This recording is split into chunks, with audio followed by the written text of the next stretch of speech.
Good morning to you all. अब हम लोग का ये पार्ट 3 है क्लास 6 से चैप्टर 1 हमारा अतीत। ऑलरेडी इस वीडियो में कितना पार्ट कर चुके हैं? 2 पार्ट। आइए पार्ट 3 पढ़ते हैं। तीसरे अध्याय में आप मनुष्य के जीवन के उस चरण के बारे में पढ़ेंगे। तीसरे अध्याय का मतलब है कि जब आप यहाँ चैप्टर 3 पढ़ेंगे तो मनुष्य के जीवन के उस चरण के बारे में पढ़ेंगे जब वह संगठित होकर रहने, संगठित का मतलब होता है कि सभी लोग मिलजुल कर रहने लगे थे, अर्थात एक समाज का विकास तो होने लगा था मगर सभ्यता की किरण अभी फूटी नहीं थी। मतलब समझो, मनुष्य जो है मिलजुल कर रह रहे थे लेकिन अभी मनुष्य सभ्य नहीं हुए थे।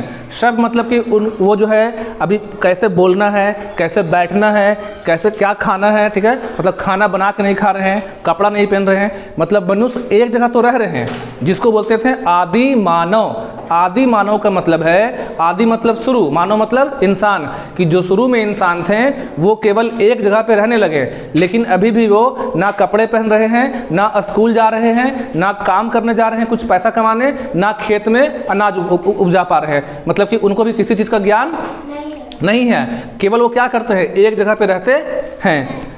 इन मनुष्यों का जीवन सरल था परंतु कठिन भी था। देखिए, मनुष्यों का जीवन सरल था मतलब ज़िंदगी आसान है, कोई बात का टेंशन नहीं है कि स्कूल जाना है, पढ़ाई करना है, एग्ज़ाम होगा, तो जीवन इस तरह से सरल है। और कठिन क्यों है? क्योंकि रहने के लिए सर पे छत नहीं था, बारिश से भीग रहे हैं, तेज़ धूप से भीग रहे हैं, तेज़ धूप में धूप लग रहा है, जंगली जानवर को खाने का डर है। मतलब ज़िंदगी कहीं ना कहीं आसान था। आसान इस मायने में था कि कल का कोई टेंशन नहीं था कि कल क्या होगा, कोई काम पे नहीं जाना, कोई जॉब नहीं करना है, कोई एग्ज़ाम नहीं होगा, कोई पढ़ाई नहीं है। मुश्किल कैसे था? तो मुश्किल था धूप से, बारिश से, या कहीं पे रहते हैं पक्का मकान नहीं था अपना तो सांप बिच्छू के काटने का डर था। आगे लिखा है, कंद मूल जमा करके या शिकार करके ये अपनी ज़रूरतों को पूरा करते थे। कंद मूल का मतलब होता है किसी पौधे का खा लिए जड़, किसी का तना, और अपनी ज़रूरतों को पूरा करते थे। फिर इन्होंने अपनी सुविधा के लिए पत्थरों के औजार और हथियार बनाने शुरू किए। ध्यान समझिएगा, आज जो आपके गांव में या कहीं भी देखते हैं कोई लकड़हारा है, लकड़ी काटता है, तो उसके पास औजार क्या, लकड़ी काटने के लिए क्या यूज़ करते हैं? कुल्हाड़ी। तो कुल्हाड़ी का जो मेन पार्ट है, एक होता है हैंडल यहाँ पास, ये होगा मेन पार्ट, तो ये किस चीज़ का रहता है? लोहा का। लेकिन पहले का जो औजार थे वो क्या का था? पत्थर का। उसको बोलते हैं इंग्लिश में पैलियोलिथिक एज। बोलो मेरे साथ, पैलियोलिथिक। देखिए, पैलियो PALA, पैलियोलिथिक LITHIC। तो पैलियोलिथिक का मतलब होता है आपका स्टोन एज, ठीक है, ओल्ड स्टोन एज। तो आगे लिखा है, फिर इन्होंने अपनी सुविधा के लिए पत्थरों के औजार बनाए और हथियार, पत्थरों के औजार और हथियार बनाना शुरू कर दिया। अब शायद आपको इनका महत्व आसानी से समझ में नहीं आया भी, मगर यह मनुष्य द्वारा पहला आविष्कार था। अब चीज़ों को समझिएगा। आपको लगता होगा कि अरे कोई बड़ा बात थोड़ी है, हम लोग भी गांव में पत्थर से खेलते हैं, ही करते हैं, लेकिन उस ज़माने में पत्थर के औजार को खोज करने से या अब एक खोज हो गया था जो उससे उनको बहुत आसानी हुआ। आगे सुनोगे। उसी तरह आग का उपयोग मनुष्य ने सीखा। फिर मनुष्य क्या सीखा? आग का।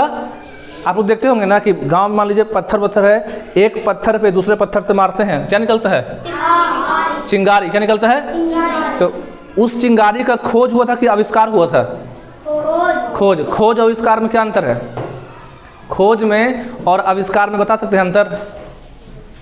जैसे कोई चीज़ में हम लगे हुए हैं, हम बना रहे हैं, देखो मेहनत से कर रहे हैं, तो उसको बोलेंगे हम लोग आविष्कार, बोलेंगे उसको हम लोग इन्वेंशन करना। मतलब जब मेहनत कर रहे हैं, लगे हुए हैं, बना रहे हैं। जैसे याद है आपको रेडियो? रेडियो तो अपने आप नहीं खोजा गया होगा, रेडियो बनाया गया है। रेडियो बनाने वाले का नाम है G. मैकॉर्नी, ठीक है। तो रेडियो का क्या किया गया? आविष्कार, क्योंकि वो आदमी बैठ के मेहनत करके दिमाग लगा के क्या बनाए। लेकिन आग का आविष्कार नहीं हुआ, बस कोई आदमी से खेल रहा था, पत्थर से पत्थर मार रहा था, पत्थर पे एक पत्थर उठाया, दूसरे पत्थर पे क्या कर रहा है, तो वहाँ पे चिंगारी निकला, उसको दिमाग में आइडिया आया, अरे ये तो आग निकलता है। तो जो आपको अचानक से मिल गया, काफ़ी मेहनत नहीं किए, मतलब अचानक से आपके सामने हो गया, उसको हम लोग क्या बोलते हैं? खोज। क्या बोलते हैं? खोज। और जिसमें लगे रहते उसको हम लोग क्या बोलते हैं? आविष्कार। यहाँ तक कोई दिक्कत? आगे तो आग का क्या किया गया? खोज के आविष्कार। खोज। खोज को बोलते हैं डिस्कवरी और आविष्कार को बोलते हैं इन्वेंशन। अब वह अपना, अब देखिए, आग के खोज के बाद मनुष्य के जीवन में मौलिक परिवर्तन आया। जब आग का खोज हो गया तो उससे मनुष्य को क्या फ़ायदा हुआ? पहले जो मनुष्य था शिकार करने जाते थे तो कच्चा मांस खा रहे थे। अब आग के खोज होने के बाद वो मांस को क्या कर रहा है, पका के खा रहे हैं। एक और कोई फायदा आग का, आग से कोई और फायदा बोलिए आप लोग। ठंडा से बचते हैं, बहुत अच्छा, बोलो, डरो मत, बोलो। ठंडा से क्या होते हैं, और बोलिए। एक और फायदा ये था कि रात में अब आराम से सो रहे, क्यों सो रहे हैं, जहाँ पे सो रहे हैं वहाँ पे आग जला दिए, तो आग के डर से जंगली जानवर आसपास। 3 फायदा हो गया। खाना क्या कर रहे हैं, पका के खा रहे हैं। कच्चा खाना आसानी से पचता है, डाइजेस्ट होता है नहीं, तो आग की खोज के बाद इंसान खाना को पका के खा रहे हैं, ठंडा में आग ताप के उससे बच रहे हैं, और जंगली जानवरों से भी क्या हो रहे हैं, बच रहे हैं। आगे अब इसके बाद उसके जीवन का स्तर पहले से क्या हो गया, अच्छा हो गया, कोई दिक्कत। आगे ये पढ़ना आपको चैप्टर 3 में, ये जो अभी बात बताए ना आपको सब चीज़ मिल जाएगा पूरा के पूरा। कहाँ पे, इसी किताब के, इसी बुक में, चैप्टर किस में, 3 में। अब पढ़ेंगे इस किताब में, क्लास 6 के इतिहास के इस बुक में चैप्टर 4 में क्या पढ़ेंगे। तो चौथे अध्याय में आप संगठित समाज की जीवन शैली को समझ सकेंगे। संगठित का मतलब होता है जहाँ पे सभी इंसान मिलजुल कर रहते हैं।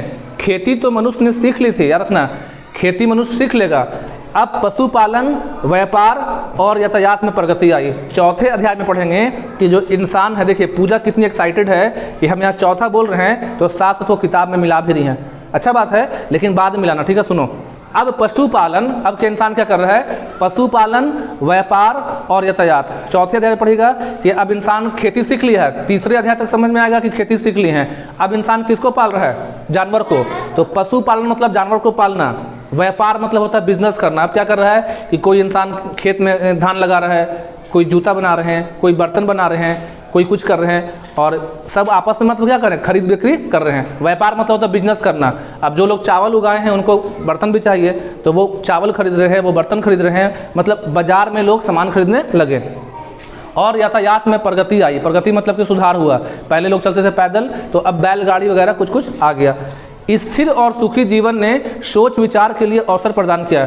स्थिर और सुखी जीवन, स्थिर मतलब होता है कि अब इंसान एक जगह से दूसरे जगह पे भटक नहीं रहे हैं। पहले क्या था, 3 महीना यहाँ पे, 6 महीना यहाँ पे, 2 महीना वहाँ पे, जिसको बोलते थे बंजारा।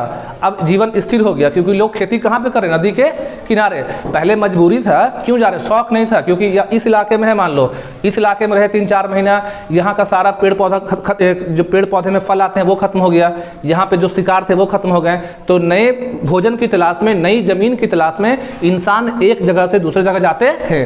उनका एक जगह से दूसरे जगह जाना मजबूरी था, क्योंकि जहाँ पे वो है, वहाँ पे जहाँ रह रहे हैं वहाँ का भोजन क्या होता था, खत्म है। अब उसको फिर से बनने में, फिर से पेड़ पौधे को बड़ा होने में टाइम लगेगा, तो वहाँ से वो कहीं और जाते थे। लेकिन जब वो लोग कहाँ रहना शुरू कर दिए, नदी के, तो नदी के किनारे रह रहे हैं, तो खुद से क्या उगा रहे हैं, भोजन, क्योंकि नदी के पास का जमीन क्या था। अब आगे जीवन के अर्थ और महत्व को समझने, आप समझिएगा, अब वो लोग समझ रहे हैं कि अरे मेरा जन्म क्यों हुआ, जीवन के अर्थ और महत्व, जिंदगी मिला है तो अब सोच रहे कि जिंदगी भगवान दिए हैं, अल्लाह ताला जिंदगी दिए हैं, तो इसको ऐसे ही बेकार समझ गए। कुछ ना कुछ तो कारण है कि हम इंसान के रूप में हैं। क्योंकि बहुत से लोग मतलब आप किसी भी चीज़ में तो जन्म ले सकते थे, हो सकता है आप कोई मतलब जानवर बन जाते हैं, पक्षी बन जाते हैं, लेकिन आपका जन्म किस में हुआ है, मनुष्य में। सारे प्राणियों में सबसे श्रेष्ठ कौन है, मनुष्य। तो मनुष्य में जन्म हुआ है आपको अच्छा काम करने के लिए। तो लिखा है कि जीवन के अर्थ और महत्व को समझने के लिए। अब इंसान को लगा कि ज़िंदगी ऐसी फालतू नहीं है, हमको ज़िंदगी भगवान दिए हैं, हमको ज़िंदगी अल्लाह ताला दिए हैं, तो इसको अच्छा करना है। मृत्यु उपरांत जीवन की कल्पना करने की क्षमता बढ़ी।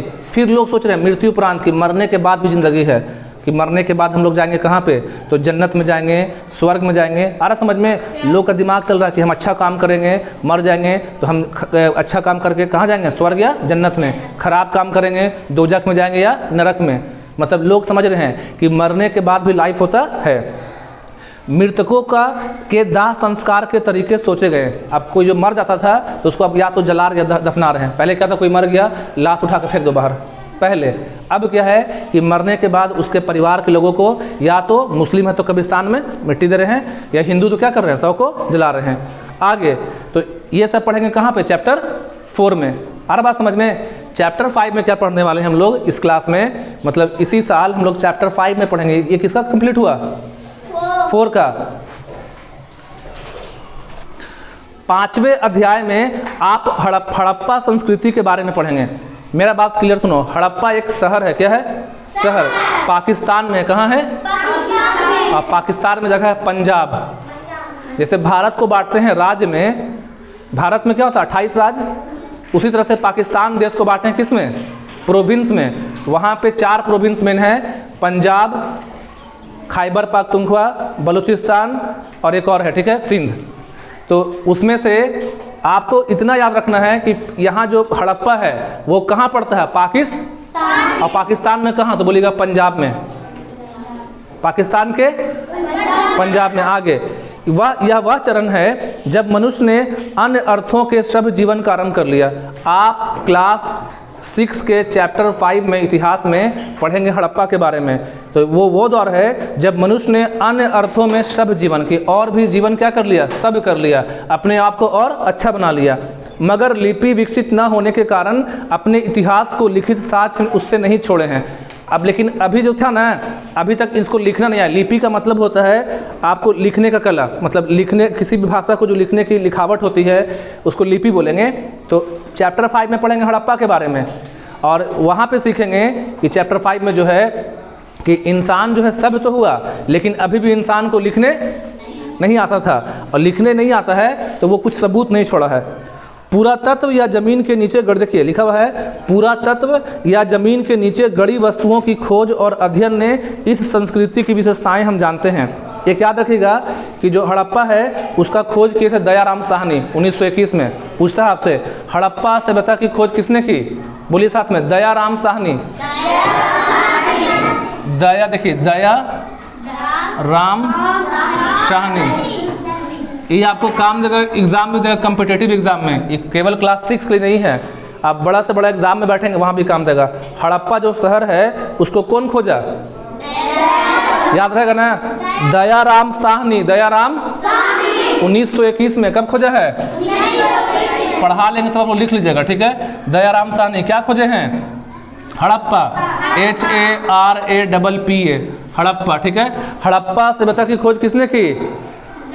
दयाराम साहनी। कोई दिक्कत? अब लिखा है, अब नगरों का विकास हुआ, अब नगर बनने लगे, प्रशासन तंत्र नगर निर्माण को योजनाबद्ध रूप से, अब नगर को अच्छे से बना रहे हैं, कहाँ पे नाली होगा, कहाँ पे क्या होगा, उस तरह से। व्यापार, कला, धर्म आदि जीवन के अनेक क्षेत्रों में मनुष्य ने एक उन्नत जीवन शैली को अपनाया। मतलब हर फील्ड में, व्यापार में, कला मतलब आर्ट एंड क्राफ्ट, मतलब पेंटिंग वगैरह में भी क्या हुआ? बदलाव आया। नए नए धर्म भी आ रहे हैं, आगे समझिएगा। इन लोगों को लिपि की भी जानकारी थी। जो हड़प्पा में लोग थे उनको लिखने की जानकारी थी, क्या रखना। जो लोग हड़प्पा सभ्यता में थे उनको लिखने की जानकारी थी कि नहीं थी? थी। अनेक मोहरों पर उनके लेख मिले हैं। बहुत सारे मोहर जो होते हैं, मोहर पे कुछ कुछ लिखा गया है। मोहर जो होता है उसको सील बोलते हैं, तो कुछ कुछ डिज़ाइन होता है, तो उस पर अलग अलग लिपि मिला है। लेकिन अभी तक उनको पूरी तरह पढ़ा नहीं जा सका। याद रखिएगा कि हड़प्पा सभ्यता की जो लिपि है तो उस पर लिपि है कि नहीं है, लेकिन किसी के समझ में नहीं आता है।